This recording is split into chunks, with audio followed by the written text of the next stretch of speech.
Welcome back to the Transforming Basketball podcast. Delighted to have Daniel Munz on the show today. Daniel's the sports physio at Proform in Sydney, and he's also the head physio for an NBL Division 1 side, the Hills Hornets. And Daniel, I've had the pleasure of connecting with you recently and just really enjoyed our conversation. So thanks so much for coming on. Of course, thank you for having me. So it was a mutual friend of both of ours, Adam Omachinsky, who obviously connected us. So another assist from Adam there. And, I've been just really captivated by your work applying an ecological approach in the physio space. And obviously combined with your basketball background and obviously the work you're doing there, I had to get you on the show. So yeah, first question, I guess, Daniel, when I talk about the dominant approach to coaching, I'd say a lot of drills, decomposed practice, 5-on-0, very rigid patterns. Would there be an equivalent to, I guess, a traditional approach within the physio world, specifically in basketball? Yeah, that's a good question. I think this is probably where strength and conditioning and physio kind of blend into one another. And I'm a huge believer that the two have to work hand in hand. If we're looking at let's call it a traditional approach to physiotherapy, I think at the heart of it, people usually come to physios because there's an injury. And I think one thing that I want to try doing in this industry is changing the framework of that. I'm a huge believer that things are preventable to a certain degree. So if we could somehow shift it from being more of a reactive thing to it being a pre-active thing, if you can use that word, I really do think that that's where I would love to see physiotherapy go. So, I mean, if we think about it in the context of an ankle injury, I think something that most basketball players can kind of resonate with. I'm trying to ask the question of what can this person do instead of what can't this person do at the moment. And when we're talking about things like the constraint-led approach, I mean, you're looking at the task environment and the individual. There are lots of things about the individual that are constrained in a situation like that, but there are so many other things that we can still address from a physiotherapy point of view, from a rehab point of view. And I think the notion is typically someone comes in with an ankle injury, maybe physios will say, all right, give it 2 weeks of doing absolutely nothing, rest it, and then let's see where we are after that. Ice it, compress it, elevate it. I think it's the traditional approach to something like that. Whereas I kind of see that as an opportunity of, all right, what other skills can this person do that doesn't involve putting too much through the ankle? And this is obviously prefacing it with, is there a fracture? What grade is it? To what extent can they actually bear weight on it?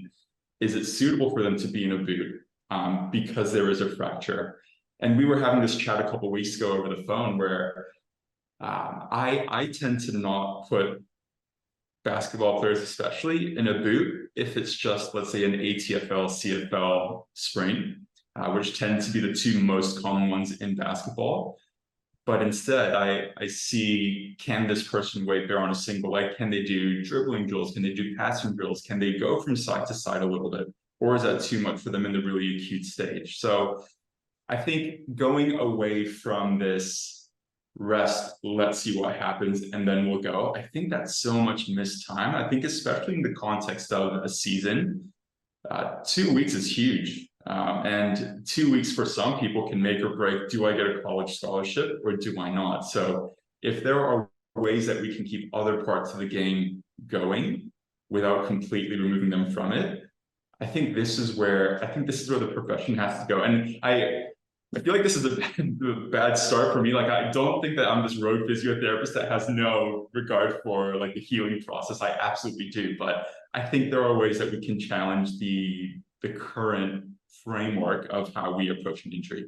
I mean, it aligns everything I've been speaking about, Daniel, just from the CLA in terms of, developing anti-fragile performers. And then just I've spoken about the system degrees of freedom on previous episodes. And I think, I think what you're talking about is restoring that after an injury and just helping players become more adaptable versus, this traditional approach of keeping them away from it, or if they do some rehab, they're doing very repetitive exercises. I'd say it's not Bernstein's concept of rep without rep, but it's repetition after rep, right? Where players will maybe get an ankle sprain and they're told to do the exact same kind of, I guess, routines to get over it, right? And I love that you said that. And the whole Bernstein principle as well, right? There is, I mean, it's stuck around for a reason. At the same time, though, we want to make sure that what they're doing for rehab looks as much like their sport as possible, right? So, I mean, I think the maybe traditional things are like restoring range of motion. So ankle dorsiflexion with knee driving over toe, something that I do use.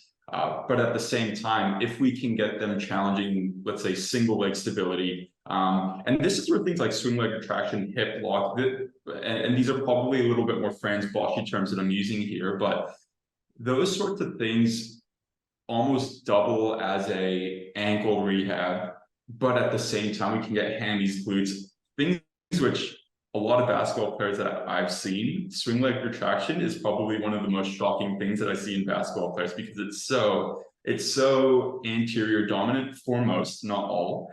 And so it's a great opportunity to use an ankle sprain as a way to then train things like swing leg, train things like hip locks, trunk stability, upper body first, and like moving. And so all those sorts of things it's almost an avenue to address things which they haven't before. Daniel, this I'm really glad you actually brought that up, because I'm gonna get onto some of the Franz Bosch stuff very shortly on this podcast. Cool. I haven't touched it yet, but just for the listeners, because they want to have heard those terms before, hip lock. Could you just, I know this could take us down a whole path. I don't know. Would you be able to maybe just kind of give an overview maybe for coaches as to what these are? Yeah. So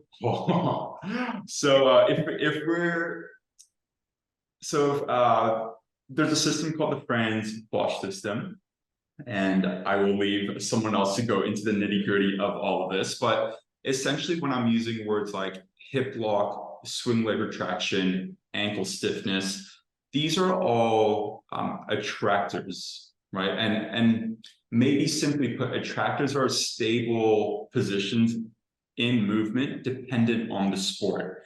And so these different attractors are different per sport. And there are some main ones that we see in basketball. And because this is a basketball podcast, I tend to gear more towards those. So things like ankle stiffness. If you're thinking about someone taking something off the dribble, right, in triple threat, and they want to push off, ankle stiffness is an athlete's ability to not have the back of their heel slap the ground when they're about to push off, because there's a lot of force lost in something like that.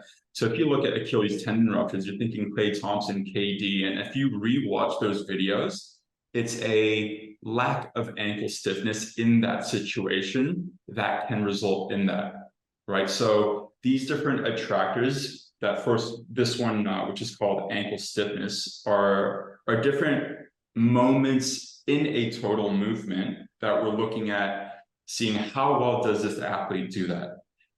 Things like the hip lock. If you're thinking about going up for a dunk or you're going up for a layup, it's one's ability to get kind of hip, knee, and ankle.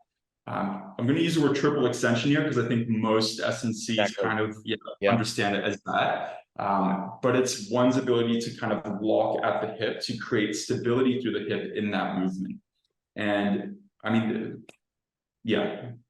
I could go on Daniel, for a long time. Honestly, that was amazingly well done, because that's not easy. And actually, part of the reason I've been putting off the Bosch stuff on this is just because I haven't figured out yet how to describe it in a coherent way for coaches, and I'm still learning. So if we do this in about 6 months' time, I'll probably give you a different answer. Amazing. So I want to go down the concept of siloed thinking, because that's a key theme of the book that I've been working on. And how, the traditional approach, I think it goes hand in hand with, the different elements of an organization at all levels very much working in these silos. And what I've seen in the past, even in the highest level of our sport, all the way down to grassroots, is, you know, if coaches are lucky enough to have an athletic performance trainer, they maybe do a warm up. Then the athletic performance, they, you know, they do stretches, routine based stuff. Then they're done. They're out. They're just chilling for the rest of the practice.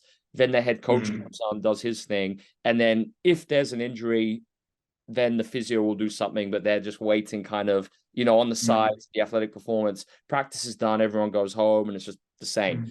And we've been speaking a lot about our vision for the future of a much more integrated approach. So where do you think a physio, and we started there, but I just wanted to go a bit deeper into it. Like, how do you think the physio fits into this, and what type of conversations specifically would they need to be having with coaches, athletic performance staff, etc.?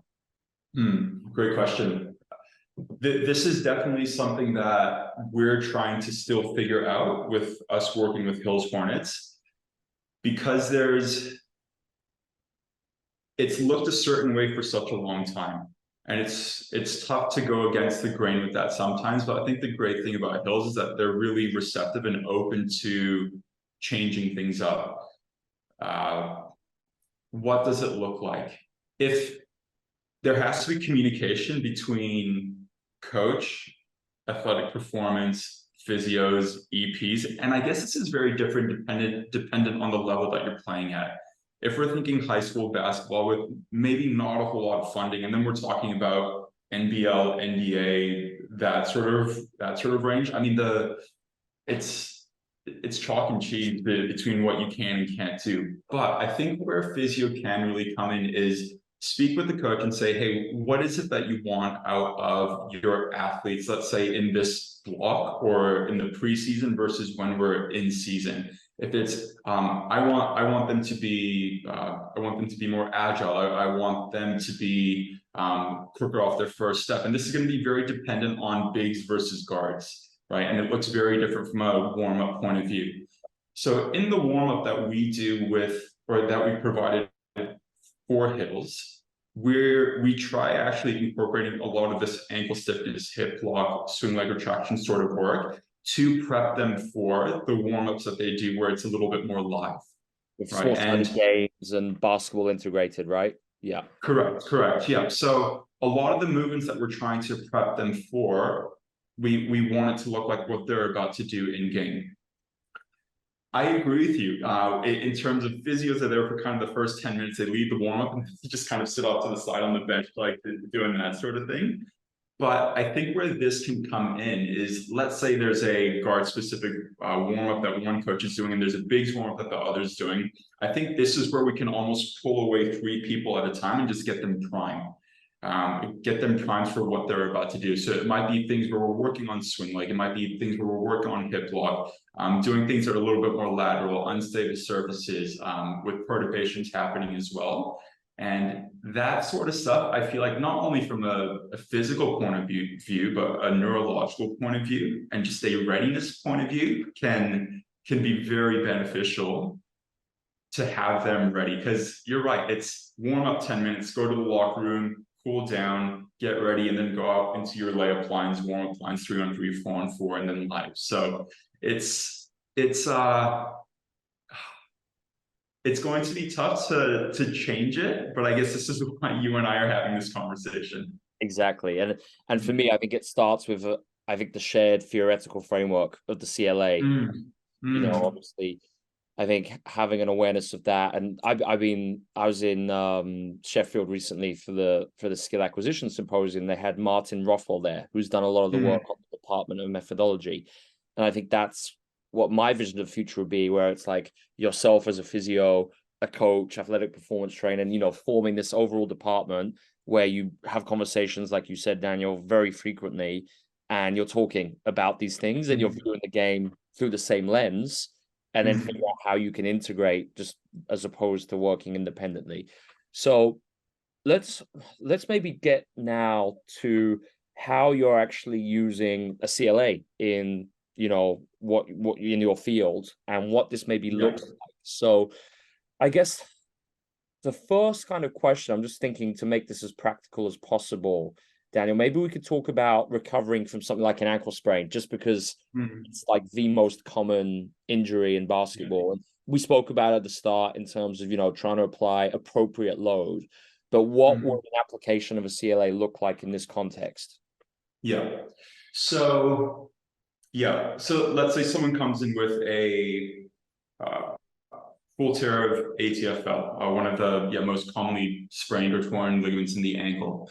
And the first step of protocol is, okay, is it just an ankle sprain or is there something going else? And I think the overarching question with CLA that I try to use is what else? And what I mean by that is what else is going on in the injury, but what else can they do as well? Because I think there are lots of people that come in thinking, yeah, I've just re-sprained my ankle and it's just another one. I'll tape it up, I'll put my guard on and I'll go play again. But there's a lot of research about people not doing rehab, especially the first time around on an ankle sprain, that the recurrence rate increases by about 50%. So making sure that there's some sort of rehab done for something like that is key. But from a constraint-led approach, there are things, if I know that the athlete can, or the client can have some sort of capacity to play, let's say it's something like do you guys still do mic and layups, or is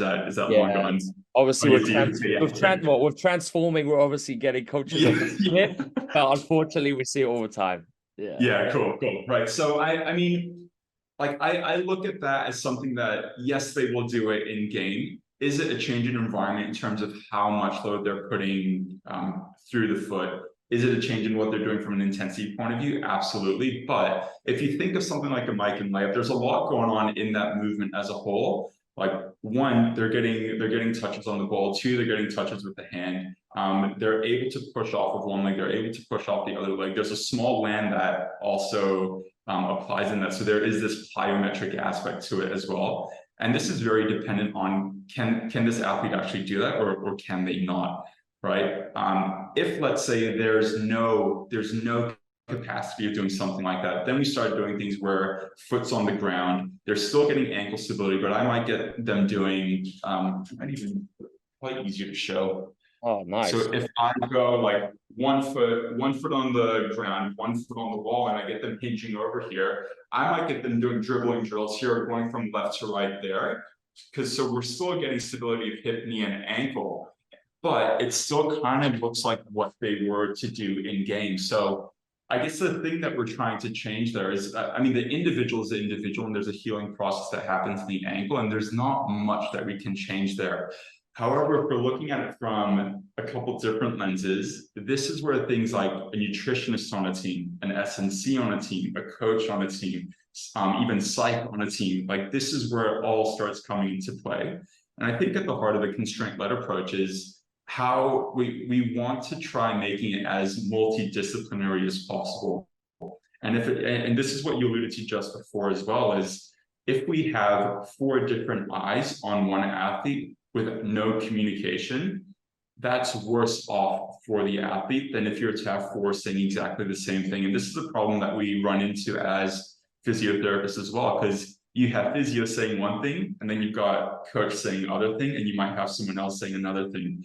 And that's a constraint that we have to try working through as well. So one of the things that we try doing is every time we see someone from NBL1 or from the Hills Hornets, we shoot the coach a message saying, hey, this is what's going on. This is our recommendation. This is how long it might take. If you have questions, let's communicate back and forth so that the athlete's getting the same message.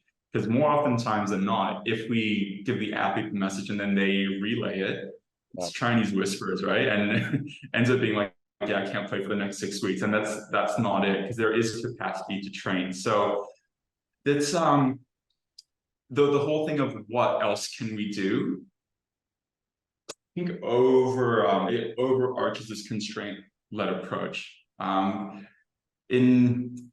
In kind of our industry, it used to be just the biopsychosocial approach, and that's what they call it, the biological, the psychological, and the social approach. But kind of the new definition of how we want to be treating is also adding this cultural approach to it. And I think this is probably something that isn't talked about a lot, but different upbringings are gonna have different effects on how people even perceive something like pain. Super complex, and I feel like that's a topic on its own. But even addressing that side of things, that's one of the constraints of the individual as well. So if this is where the disciplinary approach of having even psych and nutritionists in the game as well is so handy to have. Not a lot of people have access to it, but when they do, I just tend to see that it works so much better. So much better. Absolutely. Just thinking on this, Daniel, I think one of the easiest ways to integrate would be maybe through a concept like representative learning design. And we've both talked about how, that would be important, especially if a player's returning from an injury, regardless of what it is. Obviously got to expose them to the same informational sources which they're going to encounter in the environment versus solely going from a closed environment, such as, traditional rehab exercises, to being thrown in. Well, even what you see traditionally, I'd say between that, Daniel, is they do like on-air drills with coaches. And then no bridge at all. So they might do rehab, on-air drills, boom, straight to scrimmaging, 5-on-5 game. So I would, I don't know, what would you say to like the importance of just representative learning design within physio? Great question. This is something that I've actually been looking into a lot as of late, because I guess whenever I give someone rehab, let's say it's for this ankle injury that we've been talking about.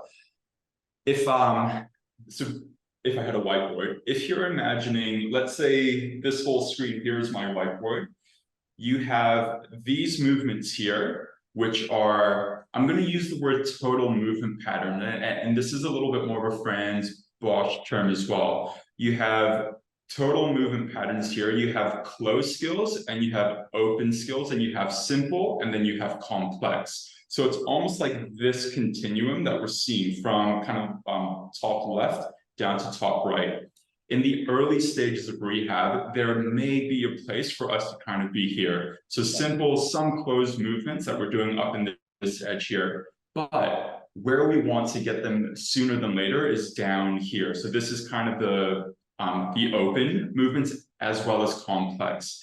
And so traditional physiotherapy, in my opinion, we tend to start here, and I was guilty of this as well. It's like, all right, this person's in pain. There is a time and place for this, but I kind of want to be here, here, here. And this is where I was sitting from very early on. But that's a very reductionistic way of thinking, because there's still all of this that they can do. And I think most physiotherapy is really good at this and this, but not so great here, right? And I think that's the case because this is where it starts bleeding into, this is now a basketball skill coach / SNC, right? And what I mean by that is, I think a lot of physiotherapists maybe don't have the ability to see, all right, this is what the whole movement needs to look like. This is how complex it needs to be. This here is my safe zone, so I'm going to stay right here. And this is where the communication has to happen between SNC, skills development, and physio. Because from here, it might be, all right, now I want you to go with your coach or whoever it may be and do things that you do in game. And this is now your rehab. So it's not a 3x10, it's not a 3x12, it's not 30 seconds of you doing stuff up here, but rather it's, all right, let's start playing and let's see how you respond to it. And it's very transient between these different spots as well. Love it. And I guess that's where you could just be informing me as the coach, maybe, what is it like a player development, like, and not just, I guess, for a player coming back from rehab, but even like we spoke about the ankle stiffness, maybe maybe that's been identified as a rate limiter on someone's player dev plan. And then, CLA, we could work together to design some type of activity where we're targeting that. 100%. Yeah, 100%. That's exactly right. So, ankle sprains, Daniel, we spoke about it a lot, the traditional approach, ice, use ice in every injury. And then, maybe we stick a brace on it or we let it rest and boom, straight back to it. So, whether it's an MBA, physical therapist listening to this or a high school coach, people working all levels, what could a contemporary approach to dealing with something like an ankle sprain look like? Yeah, great question. So let's start from day one. So let's say someone comes in really swollen, very bruised, but it's just an ankle sprain. They walk into the clinic and you see, okay, this person can actually bear weight on this thing at the moment. Swelling is something that we have to respect because it also results in muscle inhibition, right? If you think about you trying to, let's say you knocked your knee against something, it swells up, it feels stiff to do things because of the swelling in there. And it's much the same with the ankle. I don't ice athletes because I believe that in the early stages, the body actually wants to go through this inflammatory process. And if we're looking at the use of ice, I do think it's another one of those cultural things that are going to be very hard to change because it's almost second nature to say slap some ice on it, right? Like spot shooting in basketball. It's the equivalent. Yeah, no, exactly. Synonymous. But you see the slightest things too, Daniel. You see, we stopped icing at college last year, and it was amazing actually seeing how the return to play was so much quicker. But then even at the pro level, you see the slightest thing like aches, it's ice straight away. It's crazy because the research is saying not to do that. Correct. Yeah, correct. And the same guy that came out with the Rice principle, as you know, came out saying that it wasn't completely true. So I mean, it's ingrained in all sports. This isn't just basketball, any sport out there. But bracing as well, if they can get around without a brace in the early days, I've actually found return to play quicker by not bracing someone. And I think this comes down to just awareness around the foot, as well as not having something external support them. It's like having crutches as well. Or when someone comes off of crutches after doing, let's say, a full ACL rupture, post-surgery, getting rid of those crutches are really tough for them because it's a huge mental battle, right? And it's because they've been so dependent on it.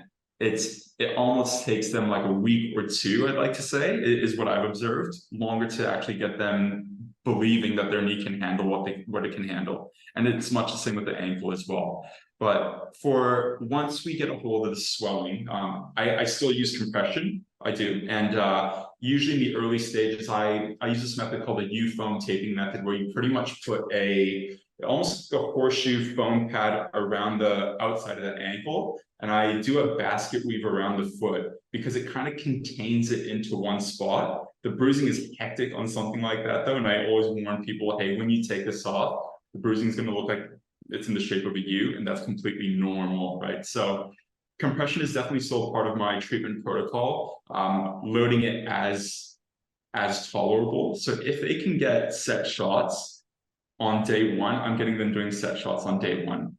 It might even be free throws on day one, right? Because you're still getting movement through that. But if we find that that's stirring up the swelling too much, I might pull them off of it. This is where like seated shots can come in, like that infamous Kobe photo where he's broken his one arm and he's sitting on a chair shooting with his left arm. Like it's that sort of stuff that I'm trying to get them to do. And this comes down to always asking the question of what else? And there is so much that can be done. So much. We actually got last year, I mean, we did a lot of barefoot stuff. Cool. And then we actually had a mini trampoline in the gym. And I don't know if it's useful, but obviously it's after an ankle sprain. It was just obviously, the guys got on that and just tried to restore the degrees of freedom and things on that. And just do it on the side during a practice. Yeah, absolutely. And there's, I mean, I do believe that there's still so much that someone can do in a practice that doesn't require them running, changing directions. And on the portions where they can, they're off to the side doing their rehab. So they're still making most of their time, but it just looks a little bit different. Exactly. So easy to just do variable shooting, just take a step back. And even we did obviously a lot of differential learning, and a lot of times guys would just shoot off one leg. That's defeating the objective. And I know I'm talking about the rehab, but just to your point, there's still so much you could do. They don't just have to be completely sitting down on a chair for the whole 2 hours or 1 hour. Correct. Correct. Yep, I agree. So it's the time of the season where you see, a lot of teams when they started their kind of pre-seasons, I was seeing all of these screening programs on social media where, they're doing all these tests, and I guess they're, trying to identify, I guess, weaknesses and, etc. in every player. How does an ecological outlook kind of approach how we view things like screening within physiotherapy? Yeah, great question. So we actually did we had the same conversation with my colleagues at Proform, and we did a screening for the Hills Hornets at the beginning of last year. But I think we also saw a gap in what was currently being done. These are things like lane agility tests, counter movement jumps, like the standard basketball screenings. And the question we asked was, what are we doing with that information? What is it actually telling us, and how is that informing us in how we need to improve them? And things like counter movement jump, hop test. I'm not throwing the baby out with the bathwater here, but there are metrics and there are things that shows us. However, I think most programs probably don't look at movement enough, and so yeah, I think what our screening addressed. I'll actually run you through it. So the first bit of it was a musculoskeletal examination. So we had things like ankle range of motion, single leg long lever, glute bridge for hamstring strength / endurance. We had the counter movement jump on force plates. We had ankle. What else is there? We had hip range. We had, is there any lower back pain? Is there any knee pain? And so the first, I'd say 10 minutes or so of it was a standard musculoskeletal and kind of like performance test. But I think there was a portion of it where if you're introducing something like this to, let's say, an NBL1 team, and they're coming in with it with a preconception of this is what a basketball screening is, you almost have to give them a little bit of it for them to have a bit of buy-in, right? Imagine doing something like that where there was absolutely no jumping. They'd be like, what the heck is going on here? So we did integrate a bit of that into it. And there are lots of different values in like ankle range and like knee pain on counter movement jumps and reactivity on that. That tells us a lot of information of things like, is there potential for jumper's knee? Is there potential for Achilles tendinopathy? Anything in the hip, anything in the back. So that gave us some information. But the latter part of it, it was actually like, let's see how you move in real time. So it's a big setup because we had about, I think it was 4 cameramen in 4 different angles. And so the first one was, all right, it's one-on-one live. Start from the top of the key. How do you get to the basket? That's awesome. And then right. And then another one was from an inbounds off the catch. What do you do off the catch? What are your natural movement tendencies in this? And then we got them running a fast break. So outlet passes coming from back left at half court, and they were running the right wing. And then we threw a lob pass over a defender here to see, all right, what does your body do when you have to catch and land in space? And then how do you land from that? Yeah. And then we did things like change of direction. So straight line sprint, how do you go from side to side? And then with that, we took that information, and then after the whole screening, we had about 4 or 5 guys on our team actually sit down and analyze that movement. And this is where a lot of the Franz Bloch stuff actually came into play. So when we're looking at things like catching off the pass, is there ankle stiffness? Do you collapse at the trunk when you change direction? What is your knee doing?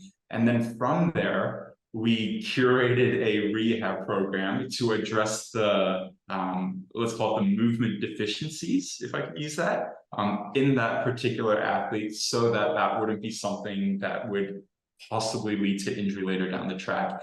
And I think that's where it needs to go. Because I think this cookie cutter approach of, all right, like if you're looking at NFL, like how many times can you bench 225? Like how fast can you run here? All great metrics, don't get me wrong, but I don't think it looks like it looks at the athlete in game-like situations. And I think that's where a lot of the screenings need to actually get to. That's it, because those action capabilities mean nothing if you're not attuned to your environment. I think Exactly. that was enormous value what you just shared, Daniel, because I personally haven't heard of anything like that being done in the highest levels of our sport, where it's NBA, nothing. And I think that's just a great example as to why the theory matters, because it's information you would gain from that is of such value because it's representative data. It's not, done in isolation, and that's awesome. So I guess as we wrap up here, Daniel, for the coaches, athletic performance, we got physios, practitioners in all fields who listen to this podcast. What advice would you have them if they're really kind of interested in exploring an ecological approach and trying to apply this, throughout an organization so they're no longer working in silos? Is there any advice you'd have for them? Yeah. I mean, there are some really good resources out there. I am a bit biased with the Franz Bosch systems approach. It's a lot to take in, but if applied well, it's a very powerful tool, a very, very powerful tool. And I am still trying to wrap my head around it. I think most people that are trying to understand the Franz Bosch system will say the same. However, it looks at movement and it looks at rehab a completely different way. And I do think that that's where sports will eventually head. And I think this is kind of the heart behind this podcast as well, is to bring more like-minded people together. The best thing that I did, especially when I was really early on in this constraint-led approach, was talk with other team members about how do we actually implement this. And it's more of a conversation than it is, all right, my way is the way, that's the right way, because there are still portions of, let's call it the traditional approach, it still works, right? It still works, and there's a reason why it's still working in the NBA, because it's been tested for years. And I think where the pushback with the constraint-led approaches is there isn't much data for it, and it's really hard to quantify it as well, because there are so many different variables to it. So best piece of advice that I could give is, one, look at the research out there. There's a lot that you kind of have to weed through. I'm happy for people listening to this to reach out to me, and I'm more than happy to chat as well. And it's a very much so evolving framework, and I think the more people we have conversing, the stronger this is going to get as well. Yeah. And that's basically the whole reason I started this, Daniel, to show how these ideas aren't just confined to coaching. If anything, it's to really reap the full benefits of an ecological approach using the CLA. I think for me, it has to be done in every field or an organization. Agreed. Otherwise, it makes little sense if there's one coach in an organization who's doing this. And that's unfortunately, you got to start there. And that's, we're not even there yet, I'd say, in many instances. But I think, the more people, it makes so much sense. Why not work? We're all sharing the same theoretical framework and work into these ideas. Yeah, agreed. So Daniel, I just want to say a big thanks for coming on the podcast. I guess the best way for coaches to get hold of you is probably just your Instagram at Daniel Physio, right? Yeah, that's correct. Yeah. Or if people want to email, if they're not on Instagram, it's Daniel at Proform Physiotherapy. It's a mouthful, .com.au. Amazing. Thanks so much for coming on the show today, man. No, thanks for having me, Oz.